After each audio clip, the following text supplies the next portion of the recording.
이 시간에 함께 보실 성경 말씀은 신약 성경 에베소서 제1장 15절로 17절까지의 말씀 되겠습니다.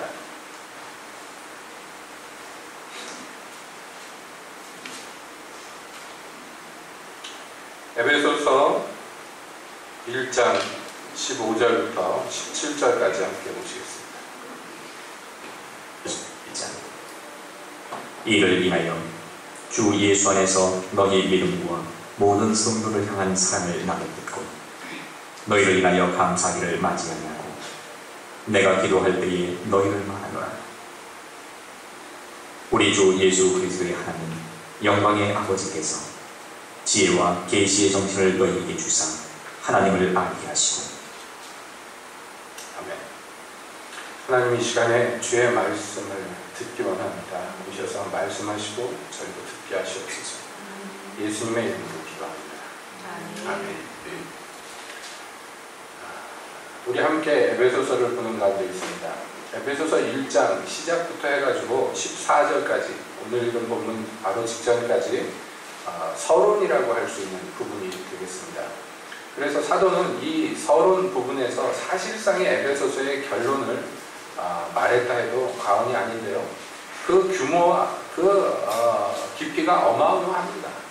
우리 이 작은 인간들에 대해서 묘사하기를 창세전부터 영광의 하나님께서 여러분 창세가 뭔지 아시죠? 세계를 창조하셨어요. 우주를 창조하셨어요. 이 어마어마한 사건 이전에 이미 우리를 선택하셨다. 그리고 그 택하시고 그냥 얘는 이렇게 하겠다, 쟤는 저렇게 하겠다 계획을 세우신 것이 아니라 그것을 기뻐하셨다, 이렇게 얘기해요. 그리고 마침내 때가 차서 그 계획하신 게 이루어지는 날, 그래서 그날이 이르러서 우리가 선택받았고 우리가 하나님의 자녀가 되었다.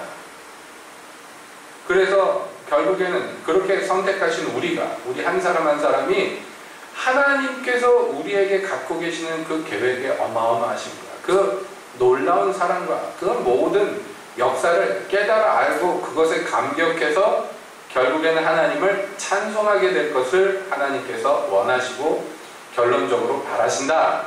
이렇게 사도는 서론격인 말씀에서 이 말씀을 먼저 전제합니다. 그리고 나서 이제 오늘 읽은 본문에 15절부터 해가지고 이 1장 끝에까지 보면요, 여기에 무엇이 나왔냐면 사도 바울이 내가 너희를 위해서 이렇게 기도한다 하는 기도의 제목들이 나옵니다. 에베소서 전체를 보면은요, 사도가 내가 너희를 위해서 이렇게 기도하고 있다라고 밝힌 기도의 제목이 2번 나옵니다. 1장에 한 번 나오고요, 3장에 한 번 나오는데, 이 1장에서 내가 너희를 위해서 이렇게 기도한다 하는 이 기도의 제목들은요, 우리에게 굉장히 많은 것을, 아주 중요한 진리를 가르쳐주고 있습니다. 왜냐하면 이것은 직접적으로 보면 사도 바울이 에베소라는 교회에 있는 성도들을 향해서 갖고 있는 기도의 제목입니다. 그러나 여러분, 우리가 받고 있고 우리가 지금 보고 있는 이 책은 하나님의 말씀입니다. 성경입니다. 성령의 감동을 받은 사람들로 말미암아 하나님이 쓰신 책이에요. 자, 그렇기 때문에 이것은 사도 바울 개인의 의견이라기보다는요, 성령께서, 하나님께서 자기의 백성된, 하나님의 자녀된 저와 여러분 같은 사람들을 향해서 품고 계시는 소원이 지금 기도의 제목으로 구현이 되어서 나온 것이란 말이죠. 우리가 이것을 보면서 구체적으로 알 수 있는 것은, 하나님께서 우리가 하나님의 영광의 찬송이 되게 하기 위해서, 이게 최종 목적이에요. 이게 되게 하기 위해서 그 과정이 있는데, 하루아침에 이게 탁 되면 참 좋겠습니다만은 그 과정이 굉장히 지난하단 말이죠. 그리고 하나님께서 우리가 궁극적으로 영광의 찬송이 되기를 원하시지만, 그렇다고 해가지고 자동적으로 모든 사람이 그냥 저절로 하나님을 찬송하는 사람이 되는 거 아니에요.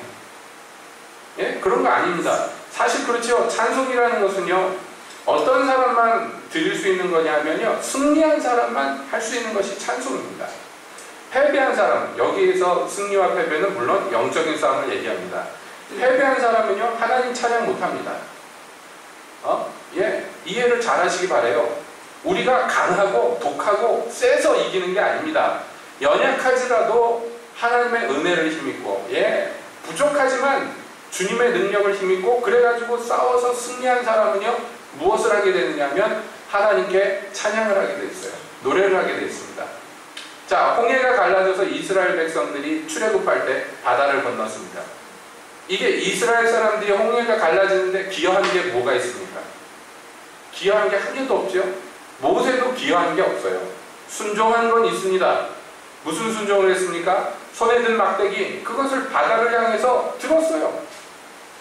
그것을 들어서 가르쳐라 그래서 했습니다. 근데 그것이 바다를 갈라지게 하는데 무슨 기여를 했냔 말이에요. 아닙니다. 바다를 갈라지게 한 건 순전히 완전히 100% 하나님의 역사, 하나님의 은혜죠. 그렇죠? 근데 정작 그 은혜의 덕은 누가 봤어요? 이스라엘 백성들이 보는 거예요. 자기들이 한 게 없는데 놀라운 기적을 체험합니다. 자기들이 도움된 게 한 개도 없는데 이게 뭐예요? 이게 우리에게 대한 하나님의 역사의 모형이란 말이에요.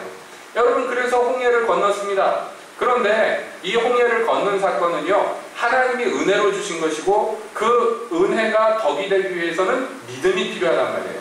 그러니까 믿음의 백성 이스라엘은 홍해를 건너는 것이 적법합니다. 그러나 뒤따라오는 애국 병사들은 그 홍해를 건너면 돼요? 안 돼요? 안 됩니다. 바다에 길이 났다고 해가지고 그거 아무나 갈 수 있는 길이 아니에요. 그것은 하나님이 바다를 열어주시고 허락한 자기 백성들을 위해서 은혜 베푸신 것이에요. 거기에 애국 병사들이 들어가면 안 됩니다. 그런데 그들이 들어갔어요. 그걸 뭐라 그러냐면 그들이 하나님을 시험하였다. 성경이 이렇게 얘기합니다. 하나님을 우습게 여긴 거예요. 그건 자연현상이 아닙니다. 하나님이 의도적으로 열어놓으신 것이에요. 그것을 봤으면 들어가면 돼요? 안 돼요? 안 되죠. 근데 들어갔어요. 무슨 의도를 가지고요? 하나님을 체험하려고 들어갔습니까? 아닙니다. 이스라엘을 뒤쫓아서 죽이려고 들어갔어요. 여러분, 상식적으로 생각해 보세요. 이스라엘의 신이 바다까지 갈라가지고 자기 백성을 건너게 했어. 그러면 거기 뒤따라가는 게 미친놈들이에요, 이게. 그죠?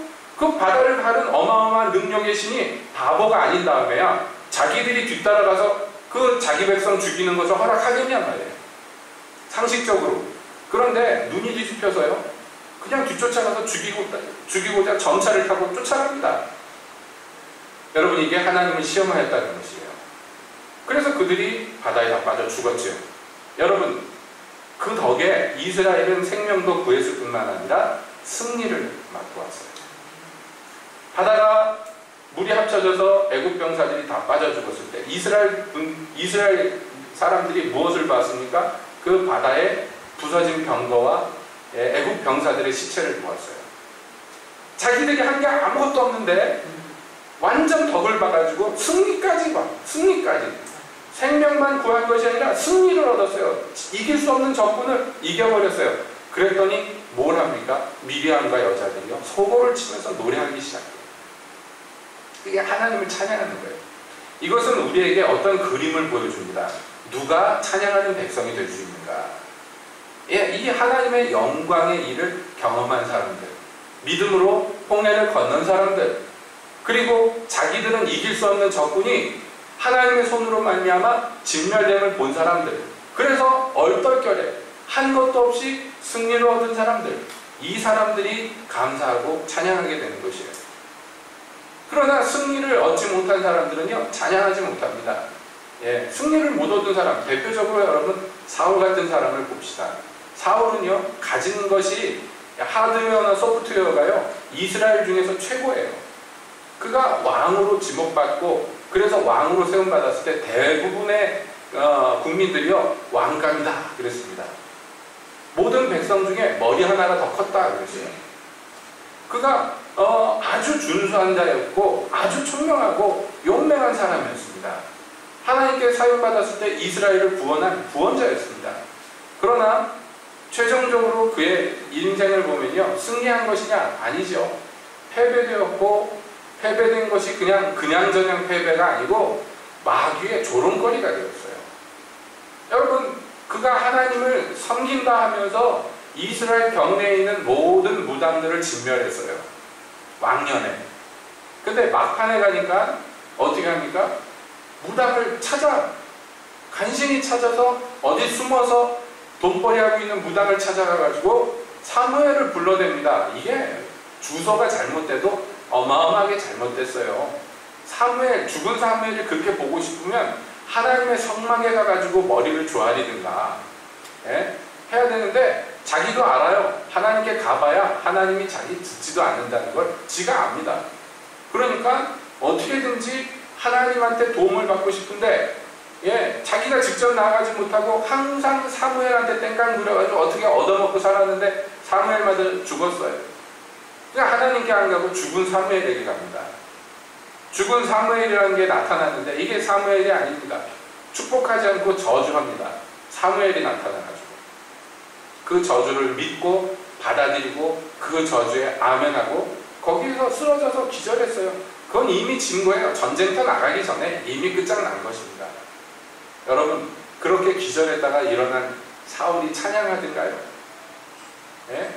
찬양은 이상하죠. 찬양이 나오겠습니까 거기?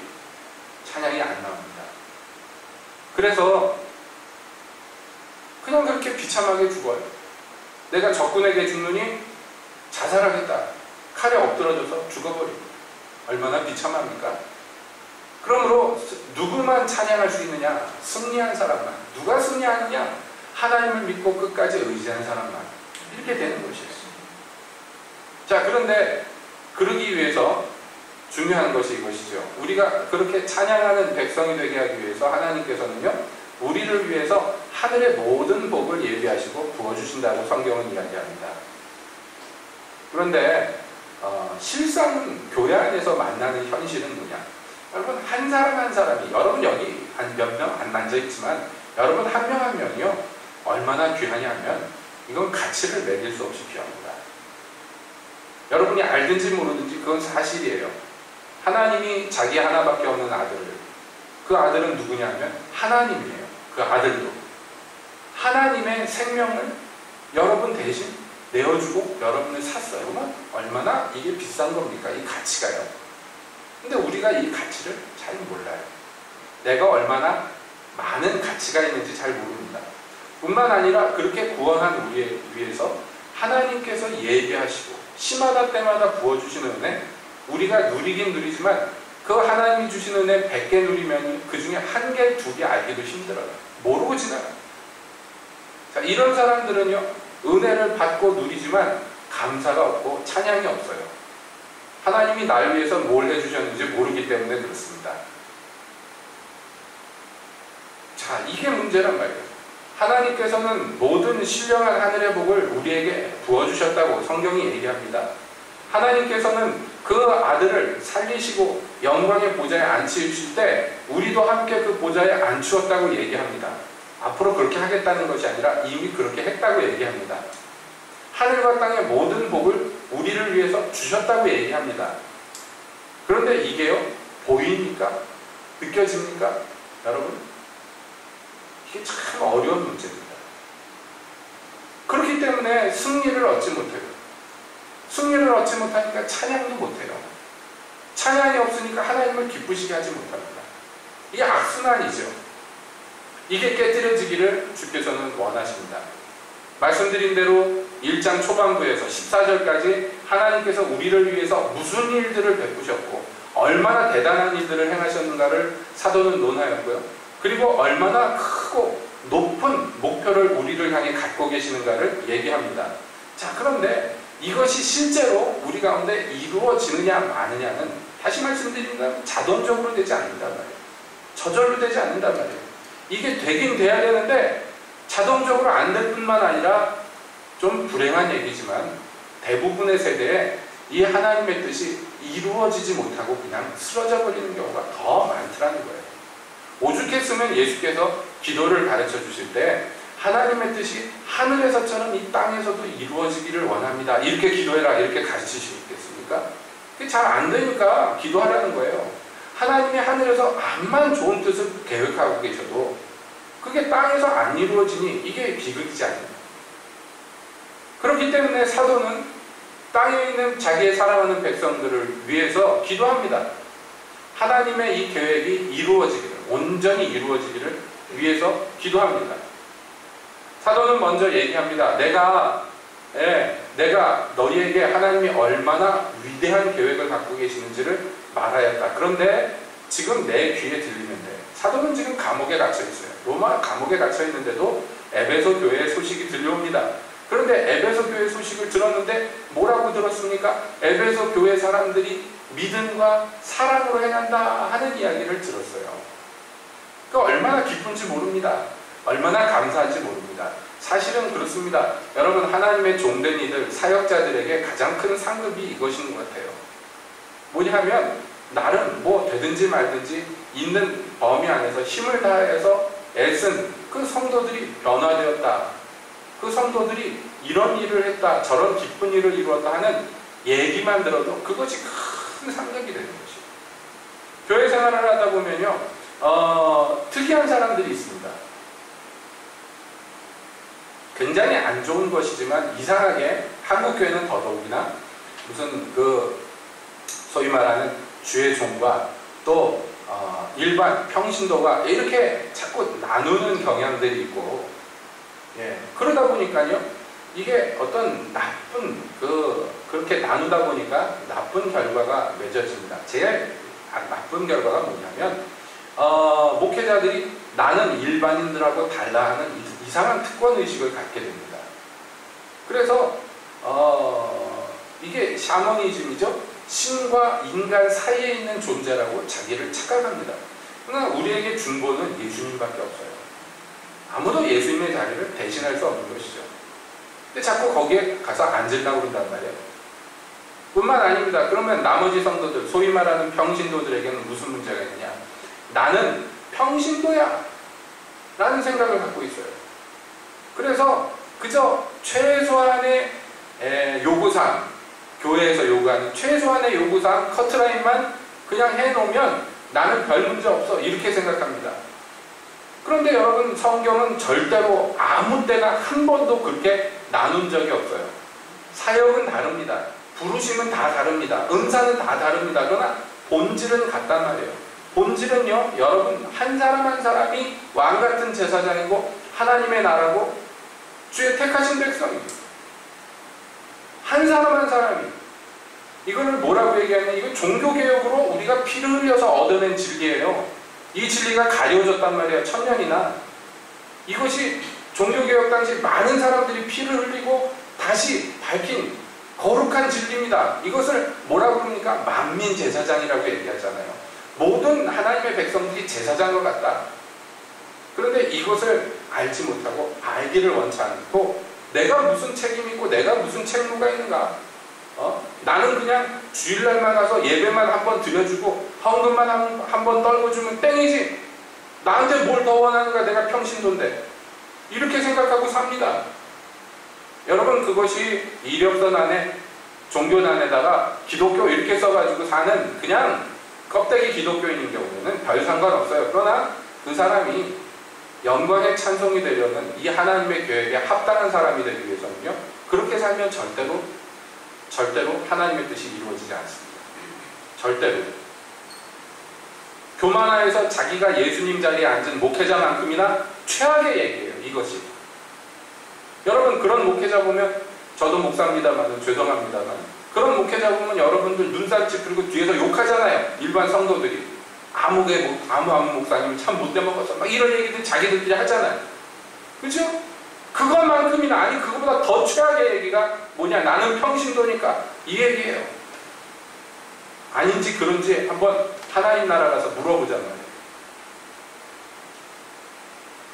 그러니까 저 여러분들에게 지금 진주려고 얘기하는 것입니다. 제가 말씀드리고자 하는 건 교회 안에서 특이한 사람들이 있는데, 대부분의 사람들이 이 평신도라는 허울 뒤에 숨어서 사는데 아무도 그에게 요구하지도 의무를 지우지도 않았는데 알아서 제사장 노릇하는 사람들이 있어요. 드물지만 자기가 찾아서 하나님을 섬기는 사람들이 있습니다. 누가 그에게 책무를 징주지 않았는데도 자기 일로 알고 거기에 헌신하는 사람들이 있어요. 어떻게 해서 그런 차이가 생겼을까요? 똑같이 교회 밥 먹고 살았는데 그런 차이가 왜 생길까요? 흔하지는 않지만, 드물지만 그런 귀한 성도들이 있어요. 그래서 그런 성도들 중에 어떤 사람들은 제가 왕년에 조금 영향을 끼쳤다든지, 제가 가르쳤다든지, 그런 사람들이 이런 변화된 모습을 보이거나 그런 소식이 들려오면요, 저는 개인적으로 엄청나게 기쁩니다. 야, 도대체 무슨 일이 있었길래 저 사람이 저 자리에 설 수 있었을까? 정말 하나님의 은혜구나. 그렇게 생각합니다. 여러분, 우리나라 처음에 교회가 생겼을 때, 조선 땅에 교회가 생겼을 때, 그때는요, 사실상 목회자가 없었습니다. 목회자 노릇하는 사람들은 소수의 선교사님들 몇 명밖에 없었어요. 나머지는 그냥 요즘 얘기로 하면 다 평신도지 뭐. 근데 그때는요, 아무도 자기가 그냥 먹고 놀아도 된다는 생각을 아무도 안 했어요. 정말 아무도. 기독교인이 된다 그러면 무조건 하나님을 위해서 사는 건 줄 알고 있었어요. 그래서 그때 기록을 보면요, 여성들도 남성들도 예수 믿고 그것이 감격스러우면요, 그 성경책 갖다 수십 권을 등에 지고 돌아다니면서 이 책을 돈 조금씩 받고 팔면서 전도했어요. 이게 권서인이잖아요. 권서인. 누가 그 임명 안 했는데도 자기들이 자발적으로 해가지고 조선팔도 돌아다니면서 만주땅 돌아다니면서, 그래서 대부분 초대교회들이 그런 사람들의 손길로 세워졌어요. 여러분, 그 모습들을 요즘에는요, 중국 같은 데서 봅니다. 중국의 성도들 보면 목회자가 없어요. 목회자 되기가 얼마나 힘든지 몰라요. 중국에서는. 그러니까 대부분 다 평신도입니다. 우리나라식으로 얘기하면. 그런데 아무도 나는 평신도니까 이런 사람을 거의 찾아보기가 힘들어요. 왜냐하면 예수 믿는다는 것 자체가 굉장히 큰 리스크, 손해를 작정하고 시작을 하는 것이기 때문에, 아무도 뒤로 물러나지 않습니다. 내가 오늘 예수 믿었는데 그 다음 주 몇 주 안 됐는데 어디 가서 교회 개척하고 막 그럽니다. 제가 지금 과장하는 게 아니에요. 진짜로 그럽니다. 아는 것도 없어요. 찬송가 한 두세 개 알고 성경 구절 몇 개 아는 거 가지고 나가가지고 전도해가지고 교회를 세웁니다. 교회 없는 데 가가지고. 그리고 나서 자기가 원래 전도받았던 데 연락을 해가지고 여기 교회가 생겼으니까 와서 좀 도와달라 그럽니다. 여러분, 이런 게 부지기수예요. 누가 시키지도 않았는데, 짐 지우지도 않았는데 그런 줄 알고 그렇게 합니다. 제가 만났던 정말 보석과 같은 성도, 전에도 말씀드린 적이 있습니다. 그 압록강 바로 앞에 사는 할머니 두 분이 교회를 세웠어요. 할머니 두 분이 자기 방에 교회를 세우고 거기에다가 이렇게 명패까지 붙여놨어요. 무슨 교회, 한글로 해가지고. 교인 2명이에요. 그런데 갔더니 한 명밖에 없어. 나머지 한 명은 뭐 하냐? 지금 북한 들어가서 사역해요. 그래서 그 한 명이, 권사님이 북한 들어가가지고 뭐 먹을 거 좀 싸갖고 옷 좀 싸갖고 성경 좀 싸갖고 그래 들어가가지고 전도합니다. 북한에서.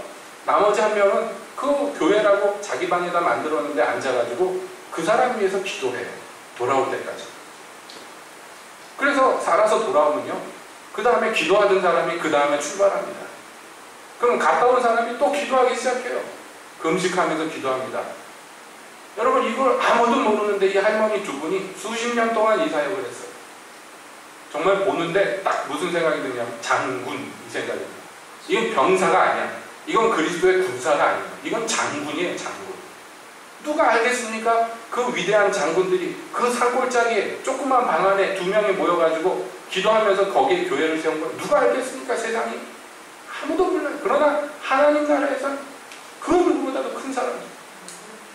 누가 짐 지었습니까? 누가 의무를 지었습니까? 여러분, 그렇지 않아요.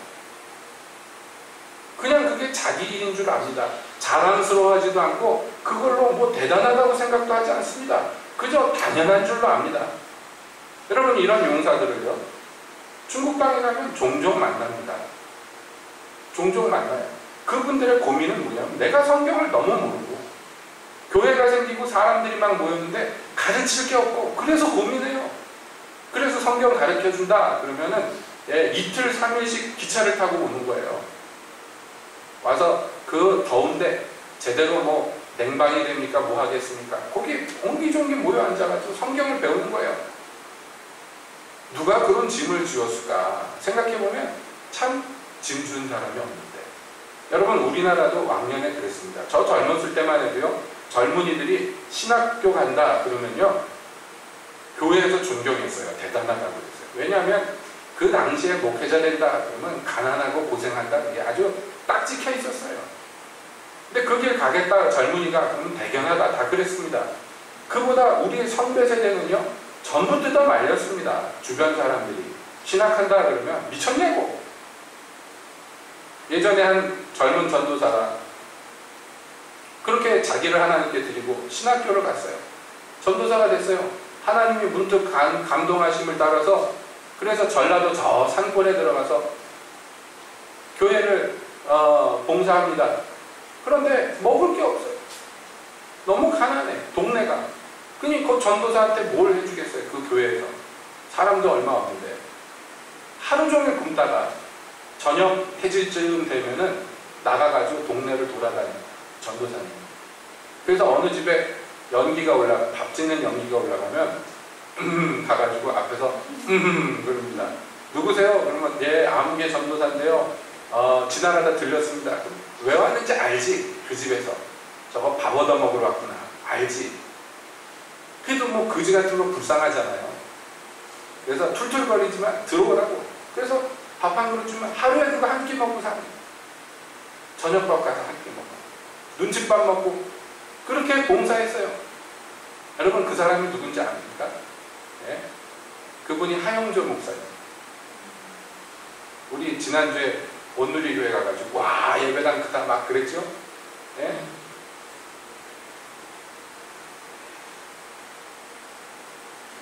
부모도 말렸어.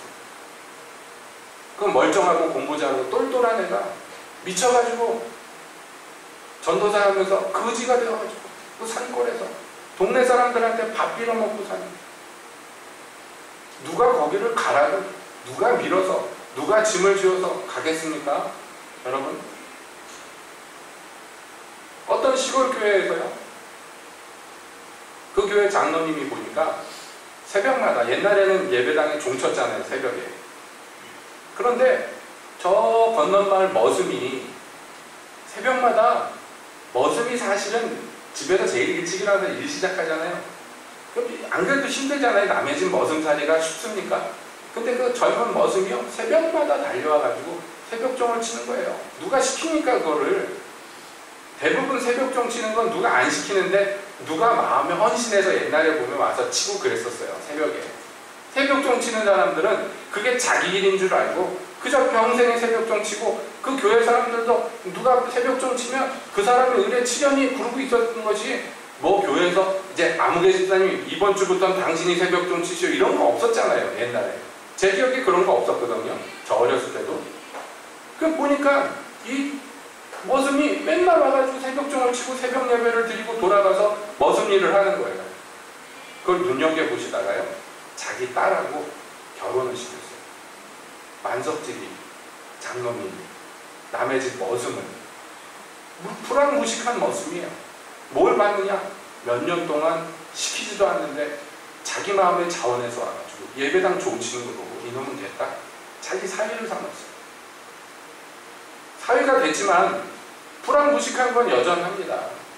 하나 있는 거 이거 신앙밖에 없어요. 그 머슴이 부잣집 딸하고 결혼했으니 이게 얼마나 요즘 얘기로 하면 스캔들입니까? 그래서 결혼을 해가지고 아들을 낳는데 이 아들이 청년이 돼가지고 하나님의 부르심을 받고요. 신학을 하겠다. 그런데 마음에 그 마음을 품었는데 보니까 온 집안이 들불면서 반대할 것 같아요. 자기가 신학한다고. 만석직이 외동딸의 대일 사이로 머슴을 데려왔는데 아들을 낳았으니 그 대를 이어야 될 거 아니에요. 그런데 그 당시만 해도 거짓골이 되고 패가 망신한다는 목회자가 되겠다고 하니 누가 그 찬성하겠습니까? 그래서 걱정하다가 아버지한테 가서 그 얘기를 고백합니다. 아버지, 사실은 제가 하나님의 부르심을 받고 신학을 하게 되었습니다. 신학을 해야 되겠습니다. 아버지, 어떻게 했으면 좋겠습니까? 그랬더니 이 아버지가 너무너무 기뻐하면서 내 평생의 소원이 하나님의 종 되어서 하나님 섬기는 게 내 평생의 소원이었는데 내가 남의 가난한 집 아들로 태어나서 남의 집 머슴살이 하느라고 그 꿈을 못 이뤘는데 내 아들이 그 대신해서 그 꿈을 이루게 됐다고 얼마나 기뻐했지.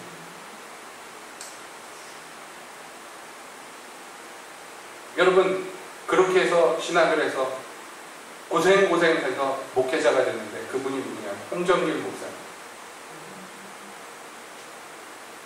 우리나라의 이 존경하는 예전 세대 선배 목사님들 얘기를 들어보면 이런 얘기 없는 집이 없어요. 네? 이런 집이 없는 집이 없어요. 요즘에는 무슨 대형교회가 세습을 하느니 막 이런 거 갖고 시끌시끌합니다. 그런 큰 교회에서 목회하면 부귀영화를 누리는 것 같으니까 막 그렇겠죠. 옛날처럼 자기를 들여서 헌신하고 이런 게 없는 시대 아닙니까? 여러분, 이런 귀한 사람들 하나님이 들어서 사용하시는 거예요. 이 사람들하고 나머지 그렇지 않은 사람들하고 차이는 그러면 어디서 생기는 건가요? 이게 뭐 때문에 생기는 건가요? 지금 말씀드린 대로 이 귀한 헌신자들은 뭐 그렇다고 해가지고 이 사람들이 막 대단하고 위대하다 그런 거 아닙니다. 이 사람들이 바로 하나님이 품으신 그 뜻을 이뤄가는 사람들이란 말이에요. 완성했다, 온전하다는 얘기는 아니겠으나 그러나 아무튼 이루고 있습니다. 그러나 그보다 훨씬 많은 수의 사람들은요, 그렇지 않아요. 이것은 요즘만 그런 게 아니라 항상 그랬습니다. 그렇기 때문에 사도 바울은 어떤 사람들의 이름을 들면서 이들을 존중해줘라, 인사말에 이렇게 얘기합니다. 종종. 왜냐하면 이 사람들은 다른 사람들하고 다르다. 모든 사람들이 다 자기 일만 신경 쓰고 있는데 이들은 자기 생명도 아끼지 않고 주를 위해 바친다. 여러분, 사도가 이렇게 지목하는 사람들이 다수가 아니란 말이에요. 여러분 어떻습니까? 여러분은 무엇을 소망하십니까? 어떤 삶을 원하십니까? 당연히 이 귀하고 귀한 헌신자가 되기를 원하시겠죠. 그렇지 않은 사람들은 정말 양심이 없는 사람들이겠죠. 그러나 그것은 어떤 의미에서 하고자 한다고 되는 게 아니라 그 차이가 어디서 생기느냐. 사도는 지금 이 사랑하는 에베소 교회 성도들이요, 지금 앞에서 언급한 대로 하나님의 어마어마한 계획들 있죠.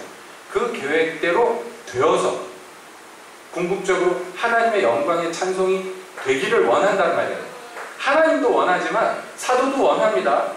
그래서 내가 너희를 놓고 매일 그렇게 되기를 위해서 기도하고 있다. 사도가 이렇게 얘기하는 거예요. 다시 말씀드립니다. 이게 자동적으로 되면 놔둬도 그냥 구원받은 사람들이 이렇게 놔둬도 그냥 저절로 하나님이 기뻐하시는 영광의 찬송 같은 사람들이 된다면 참 좋겠습니다만은 이게 그렇게 자동적으로 되지 않는 것을 사도가 누구보다도 더 잘 알기 때문에 자기의 사랑하는 교회 이 성도들이 그렇게 되기를 바래요. 그래서 날마다 내가 너희를 위해서 쉬지 않고 기도하는데, 그러면서 뭐라고 기도하는지 기도의 제목을 얘기한단 말이에요. 그런데 기도의 제목이 1장에서 3가지가 나옵니다. 그런데 첫 번째 기도 제목, 사실은 이게 제가 3가지라고 얘기했지만 사실은 이 첫 번째 기도 제목에 다 들어있어요. 첫 번째 기도 제목이 뭡니까? 내가 기도할 때 항상 감사하면서 너희를 말하는데 17절에 이렇게 돼 있어요. 우리 주 예수 그리스도의 하나님 영광의 아버지께서 지혜와 계시의 정신을 너희에게 주사 하나님을 알게 하시고, 이렇게 되어 있습니다. 이게 이제 첫 번째 기도 제목이에요. 우리가 이것을 주목해 볼 필요가 있습니다. 제가 이 본문을 가지고 설교를 여러 차례 했어요. 왜냐하면 사실은 이 기도의 제목이 저에게 있어서는 굉장히 중요한 그런 기도의 제목이기 때문에 그렇습니다. 제 인생에 있어서 그래요. 그런데 저만 그렇겠습니까? 그렇지 않습니다. 이것은 정말로 모든 성도들에게 있어서 어떤 면에서 가장 중요하다고 할 수가 있습니다. 자, 하나님께서는요, 우리에게 놀라운 일들을 계획하셨고 그 계획하신 것을 이루십니다. 자꾸 말씀드립니다만은, 그러나 그것을 우리가 모르잖아요, 잘. 그렇죠? 앞서 말씀드린 또 같은 교회에서 같이 신앙생활해도 왜 이런 차이들이 생기느냐 하면, 어디에서 첫 번째 이 차이가 생기느냐 하면 무엇을 어떻게 아느냐. 우리말 성경에 보면 이렇게 돼 있어요. 하나님께서 지혜와 계시의 정신을 너희에게 주사 하나님을 알게 하시고 이렇게 되어 있는데 이건 약간의 의역입니다. 정확하게 직역하여서 어순대로 하면 이렇습니다. 그를 아는 지식 안에 하나님께서 너희에게 그를 아는 지식 안에다가 지혜와 계시의 성령을 더하시기를 원한다. 이렇게 됩니다. 지금 사도가 뭘 얘기하느냐면 지금 하나님의 백성이 된 사람들은 기왕에 하나님을 아는 사람들이에요. 세상 사람들과 비교하면 그렇습니다. 하나님을 알아야지 믿는 거예요. 여러분, 그렇죠? 구원은 무엇으로 말미암아 나요? 믿음으로 말미암아. 믿음은 어디에서 나와요? 들음에서. 이게 무슨 얘기입니까? 전에서 들어서 그래가지고 알게 된 거예요. 이 복음을. 그래서 믿게 되는 것입니다. 이 작용을 얘기하는 것이에요. 그러니까 복음을 들어서 예수님을 믿고 구원받았다, 이것은요 하나님을 이미 안다는 것이에요. 하나님을 안다는 것이에요. 그러니까 기독교인이라는 사람들은 기본적으로 어떻게 분류되느냐면 하나님을 아는 사람들로 분류됩니다. 근데 사도는 기도하는데 그것으로 족하지 않다는 것이에요. 하나님을 구원받을 만큼 아는 것으로 족하지 않아요. 그것으로 만족하지 못해요. 그래서 기도하는데 첫 번째로 뭐라고 나오냐면 하나님께서 지혜와 계시의 정신을 얘들한테 하나님을 안다는 이 사람들한테 주셔서 그래서 하나님을 진짜로 알게 하기를 원한다는 거예요. 진짜로 알게 하기를. 지금 아는 것 갖고 비교할 수 없을 만큼 하나님을 알기를 원한다는 것이에요. 근데 하나님을 아는 것은 누가 가르쳐서 아는 것이 아니고 배워서 아는 게 아니란 말이에요.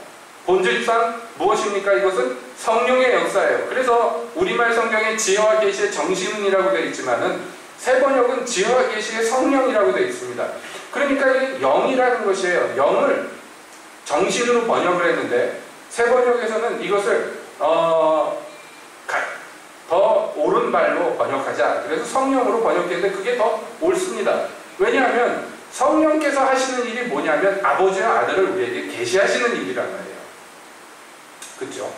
그래서 예수님에 대해서 이사야서에서 예언되어 있는데 이새의 뿌리에서 한 가지가 났어. 이게 누굴 얘기합니까? 예수님이에요. 그런데 예수님은 어떤 분이냐? 이사야서 11장에 이렇게 나와요.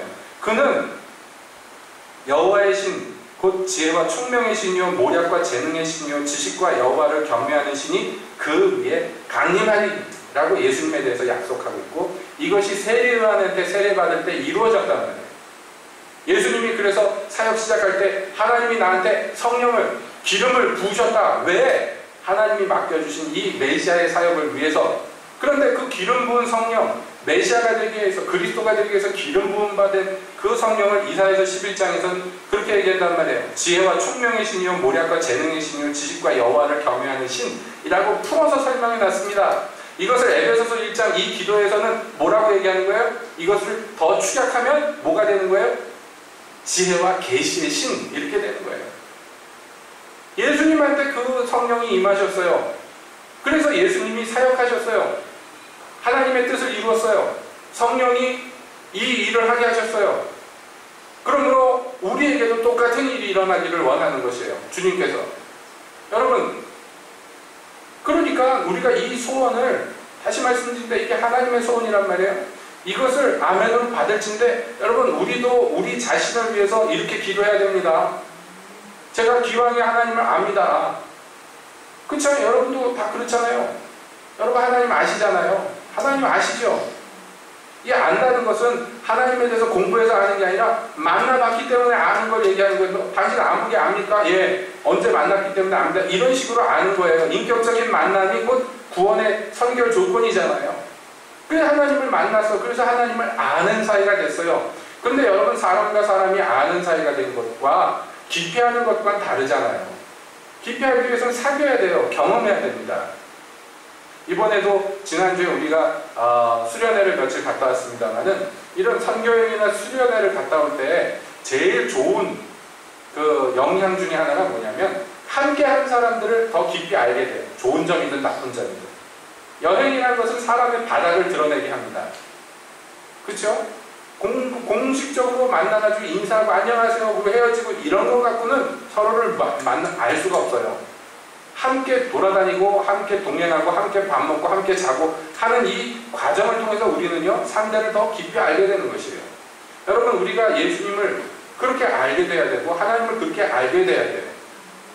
그것이 우리에게 대한 하나님의 소망입니다. 예, 하나님을 아는 것과 믿는 것에서 자라가야 돼요. 하나님의 아들을 아는 것과 믿는 것에서 성장해 가야 돼요. 근데 그 일을 지금 성경은 뭐라고 얘기하냐? 그 일의 원동력이 되는 게 누구냐 하면 바로 성령님이다, 이렇게 얘기하는 것이에요. 성령이 우리 안에 와서 무슨 일을 하는 거예요? 지혜로운 일을 하고 계시의 일을 한단 말이에요. 자, 여러분, 지혜의 근본이 무엇입니까? 여호와를 경외하는 것이에요. 그래서 이사야 11장에서는 그 여호와의 신을 뭐라고 그랬어요? 여호와를 경외하게 하는 신이라고 얘기하는 것이에요. 여호와를 누가 경외합니까? 지혜로운 사람. 예? 어떻게 지혜로웠습니까? 여호와를 경외하여서. 이것이에요. 성령이 우리 안에 와서 하시는 일 중에 제일 첫 번째 중요한 일이 뭐냐면, 나밖에 모르고 내 지혜를 의지하고 세상의 방식을 따르고 이랬던 내 삶 속에 들어와가지고 여호와를 경외하게 만듭니다. 그래서 여호와를 경외하면 경외할수록 내 뜻과 내 길을 포기하고 무엇을 선택하는 것이에요?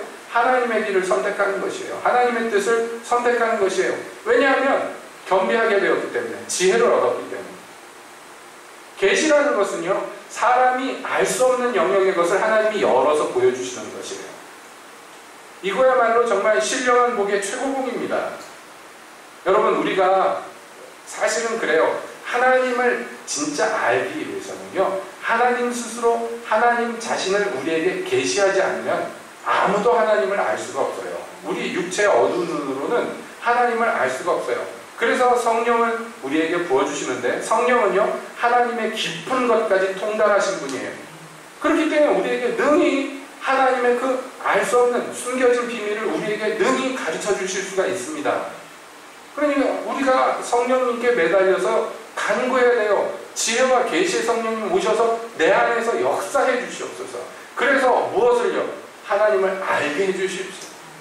예수님이 잡히시 전날 밤에 제자들에게 약속하셨어요. 내가 가서 아버지께 보혜사 성령님을 받아서 너희에게 부어줄 텐데, 그분이 오시면 내가 너희에게 가르친 모든 것들을 기억나게 하고 생각나게 하고 깨닫게 하실 것이다. 그분이 오시면 아버지와 아들을 계시하여 알게 하실 것이다. 그분이 오시면 진리의 영이신 그분이 오시면 너희가 진리를 알게 되고, 그래서 그 진리가 너희를 자유케 할 것이다. 여러분, 성령께서 우리 안에 오셔서 이 일을 하지 않으면요, 알지 못하는 것이에요. 알지 못하는 것이에요. 이건 굉장히 중요합니다. 그렇기 때문에 이미 예수님을 믿고 이미 구원받은 사람들이 에베소 교회에 있었지만은, 그러나 사도 바울이 에베소에 처음 왔을 때 그 사람들을 보고 너희가 무슨 세례를 받았느냐고 묻는 것이에요. 그거 갖고 족하면 놔두겠죠. 요한의 세례까지, 요한의 세례가 뭡니까? 회개하여서 죄사함을 받는 것이에요. 회개해서 죄사함 받는 데까지 알고 있어요, 이 사람들은. 여러분, 사실 어떤 면에서 구원받는다 하면 여기까지만 알아도 족합니다. 구원의 최저 요건은 지금 갖춘 것이에요. 그렇기 때문에 이 사람들은 사도행전에선 제자들이라고 불렀습니다. 에베소에 있는 몇몇 제자들이라고 불렀어요. 이미 그리스도를 쫓는 사람들이에요. 이미 용서를 받은 의인이 된 사람들이에요. 그런데도 불구하고 사도는 그것으로 만족하지 않아요. 그래서 그들에게 뭐라고 그럽니까? 성령을 받아야 된다고 얘기합니다. 성령을 받아야 된다고. 왜요? 성령을 받아야지 우리가 첫 번째로 하나님을 알게 된단 말이에요. 더. 우리가 하나님을 어떻게 경험합니까? 성령을 통해서 경험합니다. 성령이 계시해 주셔서 경험합니다. 그런데 여러분, 이것이요, 되도 그만 안 돼도 그만의 문제가 아니란 말씀입니다. 그래서 말씀드린 것 같이 똑같이 교회 생활을 했는데 어떤 사람들은 이렇게 제사장과 같은 삶을 살고 사도와 같은 삶을 삽니다. 누가 시키지도 않았는데, 짐 지우지도 않았는데 그냥 그것이 제 일인 양 하나님을 섬깁니다. 그 어떤 사람들은요, 교회 밥을 오래 먹었는데도 불구하고 요지부동 움직이지 않고 내가 할 것만 했으니까 됐다 이러고 삽니다. 무슨 차이가 있습니까? 그 차이가 어디서 납니까? 제가 단정적으로 말씀드리는데, 하나님을 아느냐 모르느냐에서 이 차이가 납니다. 하나님을 아는데 어떻게 알아요? 옛날에 나 죄 용서해 주신 분. 이 정도로 알면 거기서 끝이에요. 더 깊은 무슨 관계가 이루어지지 못합니다. 그러나 주를 알게 되면, 여러분, 제가 분명하게 말씀드리는데 하나님을 알게 되잖아요. 아는 만큼 사랑하게 됩니다. 사랑하지 않고는 견디지 못하는 것이에요. 제가 자신 있게 얘기합니다. 여러분, 예수님을 알게 되면요, 그분께 반하지 않고는 견디지 못해요. 모르니까 냉담한 거예요. 예수님을 알았는데 그분 앞에서 눈물 콧물 쏟고 사랑 고백 안 할 수가 없는 거예요. 불가능한 얘기예요. 그것은 예수님을 모르기 때문에 냉담한 거예요. 하나님을 모르기 때문에 냉정한 거예요. 하나님과의 관계에서. 여러분, 하나님을 모른다는 건 그만큼 치명적인 것입니다. 하나님을 알면요, 견디지 못해요. 여러분, 엠마오에서 그 제자들이 조금 걸어가면서 예수님이 말씀을 풀어주실 때 계시하여 주시니까 우리 마음이 뜨겁지 아니하더냐 그랬어요. 그 짧은 경험으로도 마음이 뜨거워지는 게 인간입니다.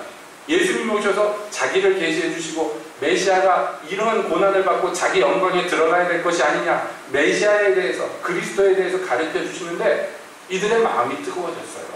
그게 정상이에요. 그렇게 됩니다. 제가 사역을 처음 시작할 때 공포에 질렸어요.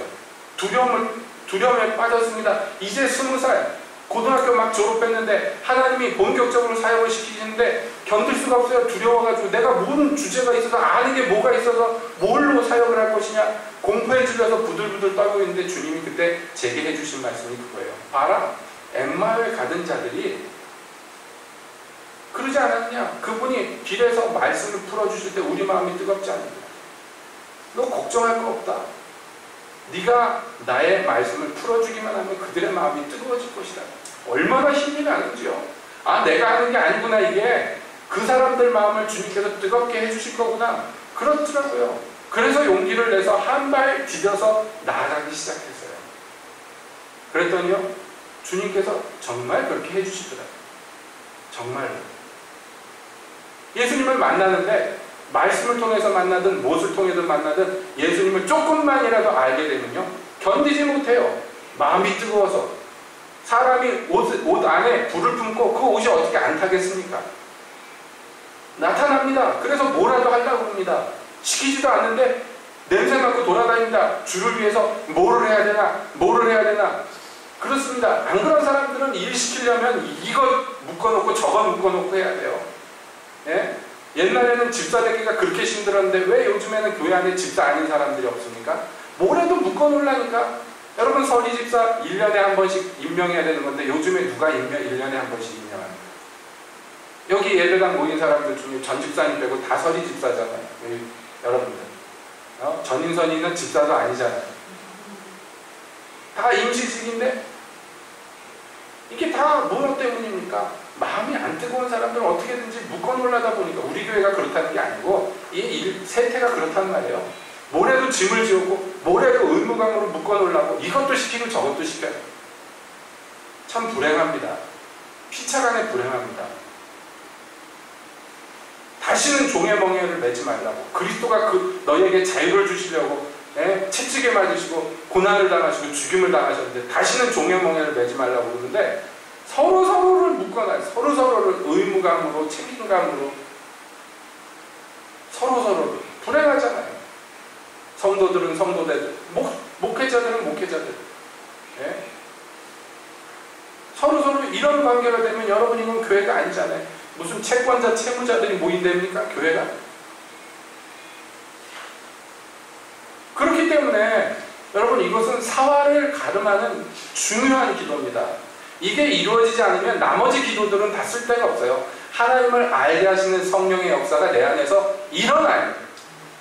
그것도 계속해서. 여러분, 하나님을 알면 알수록 우리가 더 알게 되는 건 내가 하나님을 모르는구나, 이것을 알게 돼요. 하나님을 알려고 하지 않는 사람들은 내가 하나님을 안다고 생각합니다. 그러나 진짜로 하나님을 알게 된 사람들은 나는 왜 이렇게 무지한가 한탄합니다. 정말로 그래요. 정말로. 그래서 저는 때때로 그래요. 막 그 성경에 난제들 있어요. 막 골치 아픈 문제들, 우리가 알지 못하는, 하나님이 안 풀어주시는 그런 대목들 갖고 막 머리싸움을 하고 이러쿵저러쿵 싸우면 제가 그래요. 아니, 하나님이 알려주시는 것만 알라고 해도 우리 인생 짧다고. 우리 평생에 그거 다 모른다고. 정말이에요. 하나님이 우리에게 계시해 주시는 것만 이놈의 이 멍청한 머리통으로 미련한 벗고 알려고 그래도요 인생이 짧아요. 헛짓할 시간이 없어요. 여러분, 제가 개인적으로 여러 차례 말씀드렸습니다만은 제가 정말로 사역을 그만두고 거의 10년 동안은 직장생활하고 장사하고 자포자기하고 낙담한 상태로 교회 생활했습니다. 그때 집사도 됐고요. 그때 주일학교 반사도 하고 성가대도 하고 그랬어요. 포기했습니다. 하나님이 더 이상 나를 사용 안 하실 거라고 생각했어요. 근데 웃기죠? 마음에 그렇게 품고 있으면서요 여기저기 기웃기웃합니다. 제가 대학 시절에 신학대학이니까 저희 대학 출신 목사님들이 와가지고 매일 예배 인도를 채플이라고 했어요. 거기 갔는데 어떤 큰 교회 사역 신무하는 목사님이요 그 자기 후배 전도사들한테 뭐라고 그러냐면 내가 이 나이에 타자를 배워서 지금 타자를 1분에 몇 타를 친다고 얘기를 하면서 니들도 타자 배워라 그러는 거예요. 그래서 제가 비웃었어요. 이 예배 시간에 신령한 얘기를 해야지 시잘데없이 무슨 타자냐고 속으로 비웃었어요. 그런데 나중에 제가 타자 칠 일이 생겼는데요. 누가 버리는 걸 주워와서 수동 타자기 있잖아요. 다다다닥 치다가 한 줄 가면 땡 하면은 손으로 짜르륵 해가지고 다다다다다 치는 인선님 보지도 못했을 거야. 그걸 누가 버린다고 해서 사정사정해서 받아와갖고 그것으로 제가 졸업 논문을 했는데 왜냐면 글씨가 너무 악필이라서 제가요 느리기도 하고 악필이라서 도대체 손글씨를 할 수 있는 게 없어요. 장애인이에요, 장애인. 그래가지고 타자를 치는데 이게 일정한 강도로 또 쳐야지 땅땅 수동 타자기가 그렇잖아요. 일정한 글씨가 나오는데 먹지를 쳐서 나오는 건데 먹줄을 쳐서 타자를 치니 이렇게 치는 거 아니에요? 이렇게 독수리 타법이라고. 그러니까 할 때마다 그 다음 글씨가 땅 하면 또 세게 친 거는 진하게 나옵니다. 뭐 강 처음에는 기역은 진하게 나고 아는 흐릿하고 동그라미 이응은 중간이고 막 이러니까 얼룩덜룩하죠. 그래도 그게 손글씨보다 낫다고. 치다 보니까요 이게 한 500타까지 나와요. 다다다다다다다 손가락으로 칩니다. 얼마나 빨리 치게 되는지 몰라요 나중에는. 그러면서 제가 회개했어요. 타자 배우랬던 그 목사님 내가 비웃었는데 참 멍청했구나. 이거 기능 한 가지 있으니까 얼마나 쓸데가 많은지. 하나님 섬기는 데 있어서 진짜로 제가 타자 쳐서 뭐 하겠습니까? 교회 일을 하는 거지. 근데 이걸 치다가 그때 당시 제일 부러운 게 부자들, 부르주아들이 갖고 있었던 물건 중에 제가 부러웠던 게 전동타작이라는 게 나왔어요. 그 당시. 그건 세게 칠 필요도 없어. 건드리기만 해도 기계가 탁탁 쳐주는데 글씨도 예쁘고 얼마나 멋들어진지 몰라요. 치는 소리도 막 다다다다닥 나오는데 땡 할 때 이거 해줄 필요도 없어요. 지가 알아서 줄 넘어가고 별 기능이 다 있더라고요. 그래서 제가 대학교 졸업하면서 외삼촌이 선물 뭐 해줄까 그래서 전동타작이 사달라고 했어요. 그래서 신세계백화점 가가지고 전동타작이 삼성 거 살 건가 LG 거 살 건가 그래서 LG 거 그 당시 금성이죠. 사가지고 그거 신주단지 모시듯이 한번 쳤는데 이게 하다 보니까 한계가 있어요. 독수리 타법을 하면 뭐가 한계가 있는지 아시죠? 자판을 항상 봐야 되잖아요. 그러니까 칠 거, 책 같은 거 놓고 이거 한 줄 읽고 이거 치고 이거 한 줄 읽고 이거 치고 해야 돼요. 그런데 세상이 몇 년 지났는데 바뀌어버렸어요. 컴퓨터라는 게 나와버렸어요. 타자기가 이제 아무도 안 써. 컴퓨터로 다 해. 워드 프로세서라는 기계가 굉장히 비싼 게 있었는데 이게 프로그램이 돼서 컴퓨터에 들어가 버렸어요. 그래서 제가요 말씀드렸잖아요. 간판이라면서 노가다 하면서 컴퓨터 학원 간판을 해줬는데 이놈의 원장이 돈을 안 줘. 그래가지고 가서 돈 받으려고 가서 앉아있는데 조그만 초등학생들이라서 컴퓨터를 막 치고 있는데요. 무슨 생각이 드냐면 저거 내가 배워야겠다. 근데 그 마음의 한편에 무슨 생각이 있냐면 그렇게 노골적으로 생각하지 않지만 언젠가 하나님이 나를 다시 쓰실 때.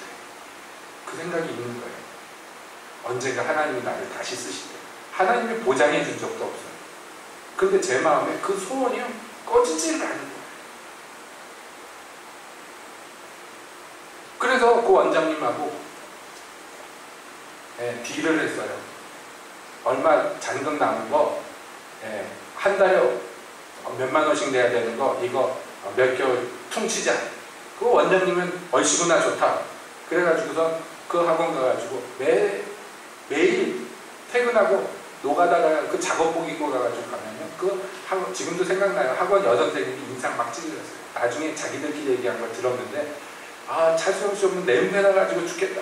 하루 종일 땀 흘리다가 집에 가는 길에 밤에 들리는데 그 냄새가 안 나겠어요? 그래도 가서 꾸역꾸역 배웠어요. 거기에서 다자 치는 거 다시 처음부터 시작하는데 갈등했습니다. 독수리 타법으로 500탈 칠 것이냐, 아니면 정식으로 쳐가지고 한 100탈 칠 것이냐, 이걸 가지고 고민하다가 정식으로 치자. 그래서 가나다라 마바사 이거부터 했어요. 제가 손이 굼뜬 사람인데 그거 배우느라고 고생했습니다. 그런데 여러분 그거 배워나서요 평생 써먹어요.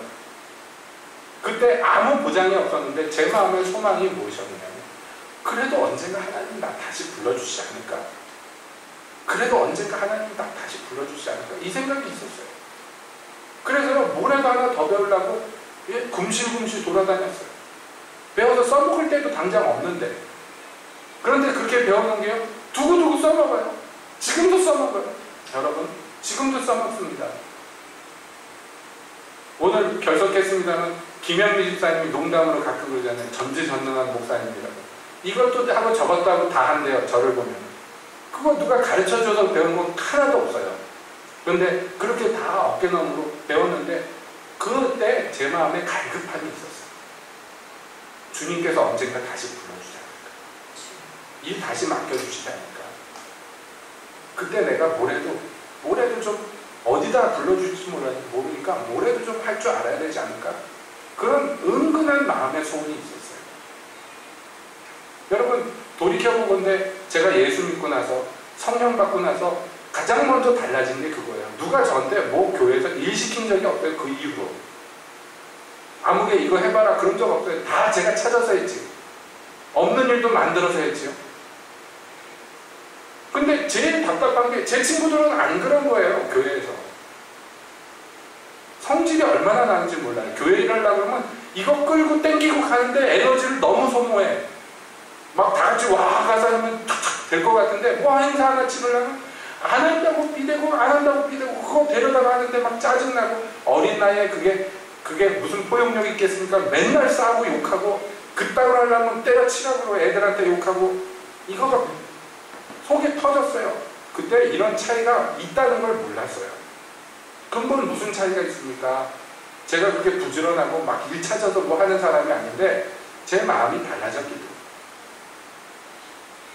지혜와 계시의 성령이 제가 모르는 새에 역사하기 시작했기 때문에. 그래서 돌이켜보건대 정말로요 이것이 신앙생활에 있어서는요 사활을 가름하는 아주 중요한 기준이 됩니다. 하나님을 얼마나 아느냐, 얼마나 알기를 원하느냐. 저 하나님을 믿고 나서 만나고 나서 정말 마음의 소원이 그거예요. 성경을 좀 알았으면 좋겠다. 나는 왜 이렇게 무지할까? 그것 때문에 몇 년을 고민했는지 몰라요. 어린 나이지만 정말 알기를 소원했어요. 누가 어디서 성경 가르쳐준다 그러면 두말하지 않고 맨발로라도 달려갔어요. 처음 보는 데 가서도 굽신굽신하면서 배우려고 그러고요. 어디서 누가 왔다 그러면 여기 가서 배우려고 그러고 저기 가서 배우려고. 그거 왜 그랬는지 몰라요. 지금 생각해보면. 누가 시켜도 그렇게 못할 텐데. 제 마음에 그 움직이게 하는 게 있었어요. 그래서 이것도 배우고 저것도 배우고 알고자 하니까 하나님을 알고자 합니다. 그러면요. 그리고 기독교 서점에 딱 들어가면요. 하나님이 조명해줘요. 제가 과장하는 거 아니에요. 그 어린 나이에 무슨 책이 저한테 유익할지 누가 압니까? 그 책에 쭉 꽂혀 있는데.